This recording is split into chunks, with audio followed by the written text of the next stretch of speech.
much of my corporate and business software development involved what you call classic ASP, VBScript, and Visual Basic, among other technologies, as well as JavaScript.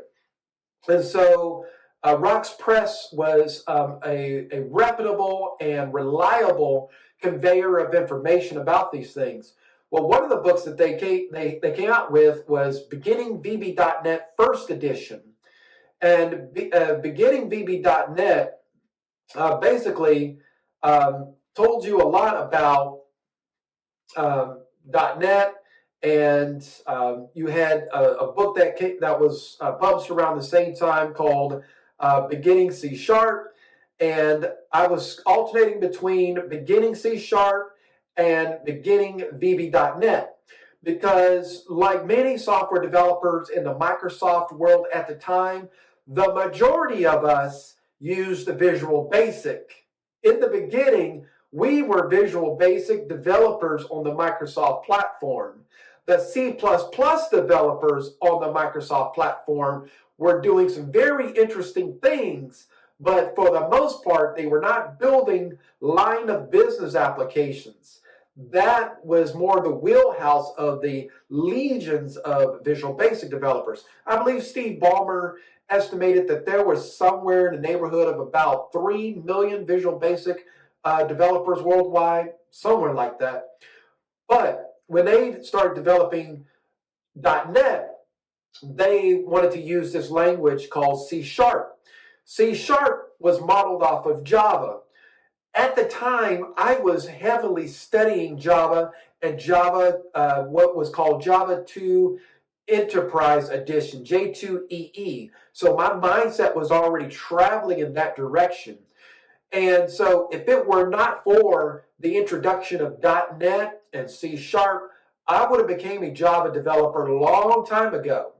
But I was already experienced in and had much of my background in Microsoft technology. So I said this would be a good transition for me. So I studied beginning C Sharp and beginning VB.NET in earnest so that I could come up to speed on these technologies.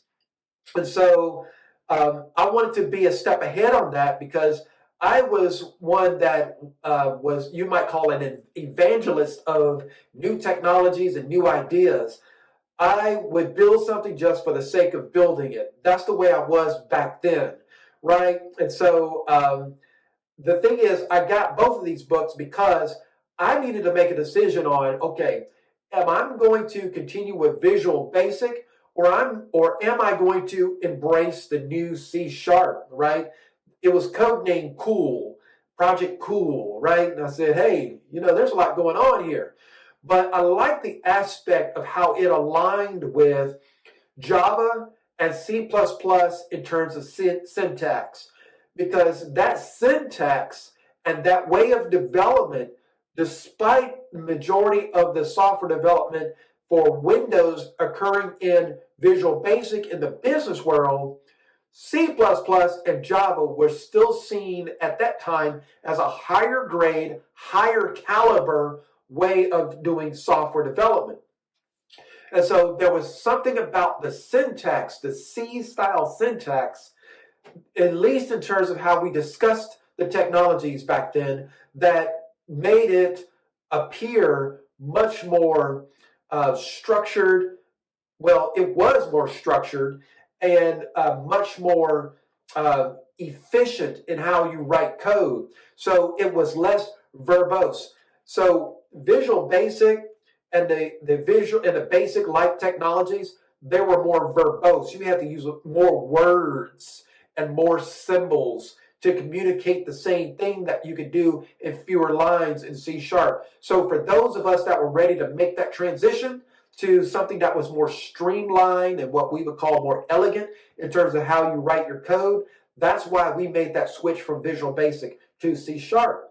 So my first review on .NET, July 7, 2002, right? I read this book called Applied Microsoft .NET Framework Programming by Jeffrey Richter. And what that book did is it showed how much of C Sharp and .NET at the time was defined in C++. So Jeffrey Richter pulled back the curtain on how .NET was implemented underneath so that you could gain greater insight. This was the start of my journey towards systems level programming. And so if you look at the history of C Sharp, right, you're up to the 13th version of C Sharp. That's the version that I'm using now, right? And so you look at version 1, released January 2002, right? And looked a lot like Java. And there's a deeper story about that, as you may very well learn if you dig deep enough. But and I could tell that story, but this is not the place for that. But you have version 1 of C Sharp, right? And you have all the different versions of C Sharp. Notice C Sharp version 5 released August 2012. And the thing about these different versions of C Sharp is that by and large, they roughly follow the .NET version, right? But here's the thing. By the time that you got to version 8, right? Version 7 and version 8, you are switching into what's called .NET Core. So that's what confuses some people, is because they hear these different .NET terms, .NET Framework, .NET Core, and .NET. So .NET Framework is the rebranding of .NET that Microsoft has assigned to all the .NET technologies from .NET 1.0 in 2002 all the way to .NET 4.8, right? That is, .NET Framework refers to that style of .NET, that way of .NET that Microsoft put together that is Windows specific. .NET Framework is the old Windows specific .NET, and it maxed out at .NET 4.8. But that's where the confusion starts, because then you end up with what's called .NET Core. So .NET Core was released somewhere around 2015, 2016, somewhere in that neighborhood, right? And the thing with .NET Core is Microsoft wanted to start over in how they did .NET, how they put it together for software developers to use, because they didn't want a Windows-specific .NET, because in order to run .NET in the cloud, you're not running Windows in the cloud, right? When you do all those cloud servers, like you got at Facebook and Amazon and Google, where you got hundreds of thousands and in some cases millions of servers that are running, that infrastructure runs on an operating system known as Linux. And .NET Framework was not designed for Linux. There's a very deep story about that. Maybe I will tell it at some point. But .NET had to be redone so that it could run on Linux, so that you could have an Azure cloud. And so that's what the reboot of .NET was all about, fundamentally. And that's why you don't have as much of an emphasis in the rebooted .NET on desktop programming. That's all maxed out in the .NET Framework arena for Windows, right? And so what I did in my career, in my journey with .NET, is I stayed with .NET 4.8. I maxed out on .NET 4.8. And then I saw the writing on the wall, because if you have any experience with Microsoft whatsoever, you know that they have a very strong track record of making technologies obsolete as quickly as they introduce them. Silverlight, for example, was going to be this next generation way of doing web development. It's totally gone. Now, its spiritual successor is Blazor with WebAssembly. So that's the spiritual successor of Silverlight. But Silverlight, in the way that it was defined, totally gone, totally defunct. And I know some organizations that still use Silverlight to this day, and it's totally unsupported.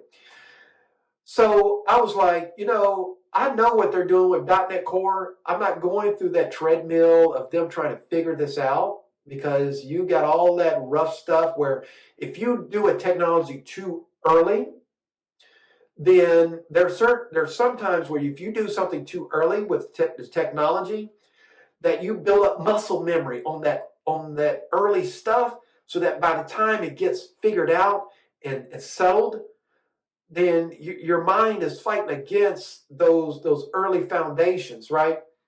And so that's why I said, okay, I'm gonna wait this one out. So I waited out the whole .NET Core thing, and I just stayed with .NET Framework, and then I jumped back in on .NET 6. So I said, okay, we got .NET 6, we got .NET 7. Let's work with that. Let's tiptoe into that. And then by .NET 8, I was really going into it, and now I'm all in with it with .NET 9. So I see some very interesting aspects with .NET on Linux, more than what has been discussed, I think, anywhere. And I'm going to bring that up in a future video. And if I am right about what I'm going to present, it's going to be pretty mind-blowing, right? And the tools are all there, but it's how you put it together. And the thing about .NET is that I took a parallel journey. So I did Microsoft .NET, right? I dabbled in Java a little bit way back when and along the way, but I pretty much stayed mainly with .NET. And then at the same time, I have a parallel course that I did. So I did both of these at the same time.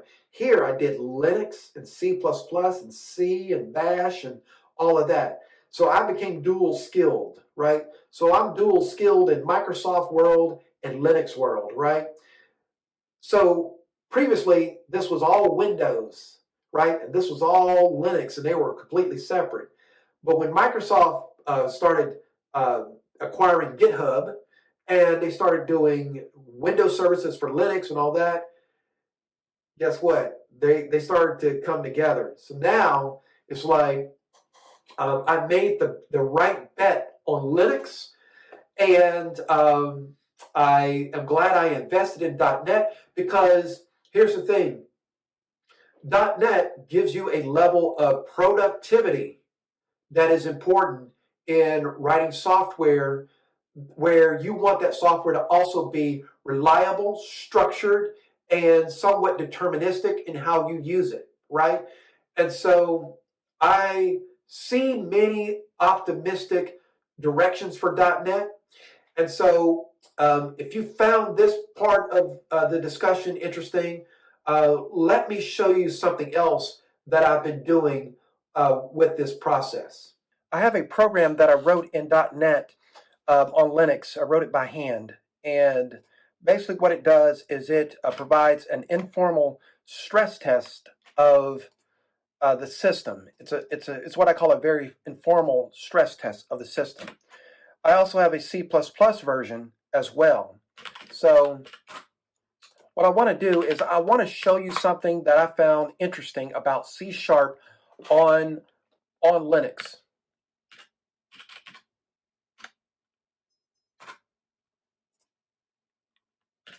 So this is very, very straightforward. We're just going to do a couple of what I call cycles. So what a cycle is a cycle encompasses all the instructions that you want to run within that cycle. So so to say it a different way, here a cycle refers to a second. So each second that passes, how much work can we do each second that passes, right? So let's go ahead and do like 1,000 of these and just let it run. Well, actually, I won't. Let's just do 700. So let's do 700 of these because I believe that if I do 1,000, it's going to take like 15 minutes. So let's just do 700 so that we can shorten this a little bit. And then while this runs, I'm also going to show you something else. So let's run the C# version and let's run the C++ version at the same time. Now you notice that starting out that they basically iterate in a somewhat equivalent time frame, right? And so the cycle that they're on, right, are roughly the same. I did start the C# version slightly earlier than the C++ version by about half a second. So that's where you see that differential there. But what is more interesting is if you look at each cycle, right, and the number of iterations that we do per cycle, in the C# version, we are averaging about 250 million iterations per second. In the C++ version, we are averaging about 13 million. So there are more iterations accomplished in the C# version than in the C++ version. Now, you may be asking the question, what is going on in the C# version and the C++ version? So, long story short, I have identical implementations, one for C# and one for C++. And what I observed, accounting for the synchronization, the time synchronization, even when I take the time synchronization away, the number of iterations per second does not deviate significantly. And so, unless there's some other factor that I have not accounted for, and I am willing to say that there's another factor I haven't accounted for, the C# version on Linux, pretty much out of the box, even with the release flag, pretty much out of the box, because actually the debug version runs somewhat similarly. It runs faster than the C++ version. You can calculate more per second with the C# version over the C++ version. You can do some things in C++ to have it totally take the speed crown. But that's not the point, is it? The point is to be able to use high-level abstractions, because that's the whole direction of C++ 11, C++ 14, C++ 17, C++ 20, C++ 23. The whole direction of the new C++ is to write everything high level, use smart pointers, and in fact, in this case, I don't use pointers at all, and to basically do things in C++ the same way in terms of concept, in terms of ideology, the way you would do it in Java, C#, Swift, TypeScript, and dare I say, Python. And so here's our result. They finished exactly the same time with just a slight variation in the milliseconds. So the C# version was only 722 milliseconds faster. That's it. Not huge. So you don't have a huge difference in performance. The performance is equivalent. And the thing is that for me, this exercise completely destroyed the idea that C++ is going to be faster out of the box in all cases.